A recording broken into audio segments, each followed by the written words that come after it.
You wrote an article entitled Raising Responsibility, a Concerned Parent's Perspective. You remember that? I do remember that, yes. Did you take a position in that article?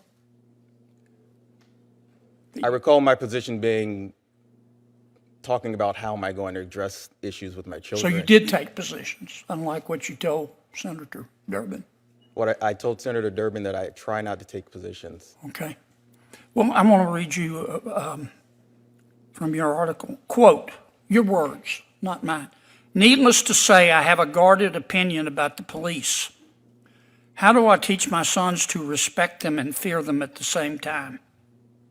There can be no question that police officers have some of these same internal or external biases. Let me repeat that. There can be no question that police officers, not some, all police officers have some of these same internal or external biases described above.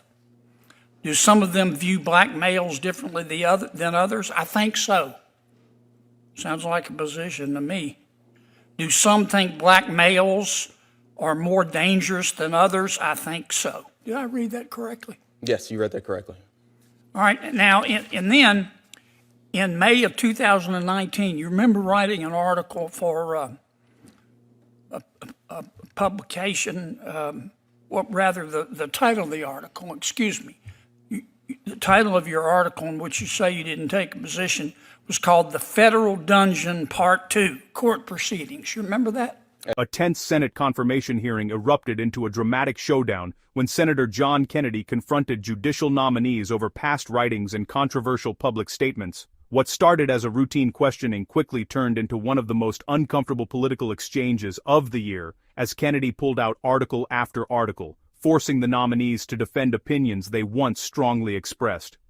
From comments about police bias and immigration enforcement to heated discussions about gender representation in the judiciary, the hearing became packed with sharp accusations and awkward moments. Kennedy repeatedly challenged the nominees on whether they truly stood by their previous words or were now trying to distance themselves from controversial positions in order to secure confirmation. As the hearing intensified, viewers watched a political battle unfold over ideology, honesty, and accountability in America's courts. By the end, many were left stunned by just how relentless the questioning became. Thank you. Senator Kennedy. Thank you, Mr. Chairman. Judge, congratulations. Judge Cheeks, I see you're quite a prolific writer, and you say I heard you answer Senator Durbin's question, you said you don't take a position in these articles? I said I tried not to take a position in most of my articles. Well, you didn't succeed. In October 2020, you published an article entitled, I Can't Breathe. You remember that article? I do remember that article. Okay. You were talking about Mr. George Floyd's tragic death. Here's what you said, quote, your words, not mine, quote, what happened next after Mr. Floyd's death is nothing short of amazing. Mostly peaceful protest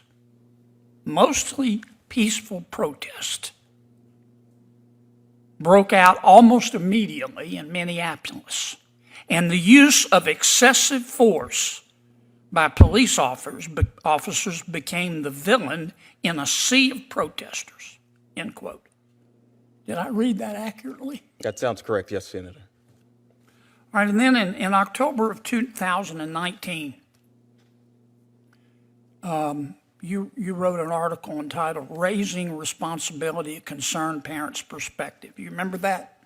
I do remember that, yes. Did you take a position in that article? I recall my position being talking about how am I going to address issues with my children. So you did take positions, unlike what you told Senator Durbin. What I told Senator Durbin that I try not to take positions. Okay. Well, I want to read you from your article. Quote, your words, not mine. Needless to say, I have a guarded opinion about the police. How do I teach my sons to respect them and fear them at the same time? There can be no question that police officers have some of these same internal or external biases.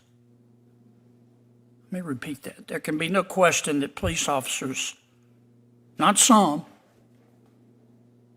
all police officers have some of these same internal or external biases described above. Do some of them view black males differently than others? I think so. Sounds like a position to me. Do some think black males are more dangerous than others? I think so. Did I read that correctly? Yes, you read that correctly. All right, now, and then in May of 2019, you remember writing an article for a publication, the title of the article, the title of your article in which you say you didn't take a position was called The Federal Dungeon Part 2, Court Proceedings. You remember that? I do. Okay. And you were talking about, it was then under President Trump, not President Biden. The Department of Justice then had a zero tolerance for illegal entry into the United States, because that, of course, is the law. And this is what you said about that. Quote, technically the law was broken, but these particular defendants, poor, hungry, hardworking, and not dangerous, deserve a pass from prosecution. End quote. Saying that illegal immigration should not be criminalized is a position, is it not? It is. What I'd like to add is that everything that I wrote while I was an advocate, not a sitting judge. Oh, I see. That makes a difference. Did you mean mean it when you wrote it? When I wrote it, did you mean it? I meant it when I wrote it, because okay, but you don't mean it now? I do not mean it now. So if you right take now. off your advocate hat today, do you have your advocate hat on today? I am no longer an advocate. I'm a sitting magistrate okay, judge. so you don't tell the truth when you're an advocate, but you do when you're not? Is it okay to lie if you're an advocate? I don't follow the question. I think it's pretty clear, and I think you follow it. You've taken a lot of radical positions, Judge, and you can't make this catwalk backwards. Now, you can't make this catwalk backwards.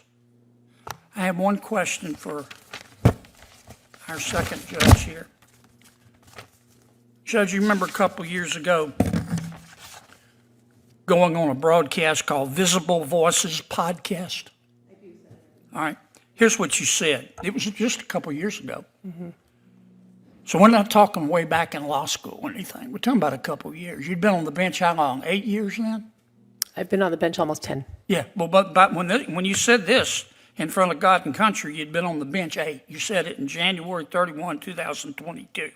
Here's what you said, quote, I think that COVID has brought a lot of these issues to bear, especially in the legal profession, where I tell a lot of people all the time, we, the people, never included people of color or women.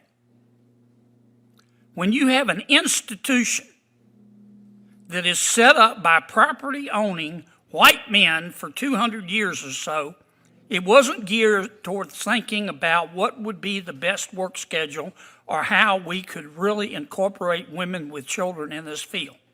So it's been a challenge that COVID was exacerbated, end quote. Did I read that correctly?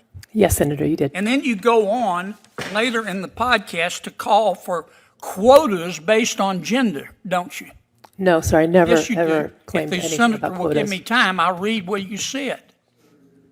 May I finish reading what you said? The witnesses denied believing in quotas based on gender, and I have the quote. Senator, you may read the quote, and then she will give an opportunity to Okay, respond. here's your quote, Judge. Your words, not mine. Quote, I think recognizing implicit bias is really important. Me too. But I'll be honest, I don't think that's enough. Because the truth of the matter is nobody is going to voluntarily give up their position in favor of women. Women have to demand it. Women have to be willing to require and hold people accountable, hold men who are in those positions accountable, and say, quote, why don't we have an equal number of supervising judges, close quote. You didn't tell me the truth, did you? You believe in quotas based on gender, don't you? Senator, your time's expired. I'd let the witness respond. Thank you. No, I have never advocated on behalf of quotas. I think it's undisputed Well, that what at the was time. this? Please. I just read it. I continue think your at the time that the Constitution was written, there is no question that it did not include women, and it did not include people of color in the definition of we the people. We, as women and people of color, have only recently been able to be judges or jurors or politicians. But the systems that were created when I was excluded and when people of color were excluded continue.